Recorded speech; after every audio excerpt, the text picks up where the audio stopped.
BigQuery Sandbox is a free, no credit card required environment that allows you to explore and use BigQuery with limited resources. Here's how to use it. Access BigQuery Sandbox. Go to the Google Cloud Console and navigate to BigQuery.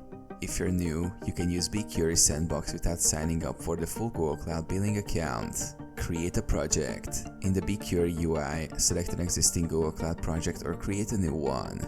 BigQuery Sandbox automatically activates for new projects, providing you with free tier resources. Load or explore public data. You can explore Google Cloud public datasets or load your own data. Public datasets are accessible under the Explore Public Datasets option. To load your own data, use the Create Table option, importing data from CSV, JSON, or Google Cloud Storage. Run SQL queries. In the BigQuery editor, compose SQL queries to analyze your data. For example, click Run to execute the query. View the results directly in the console.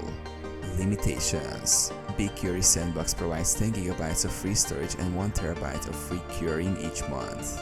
It's ideal for experimenting, small projects, and learning without costs.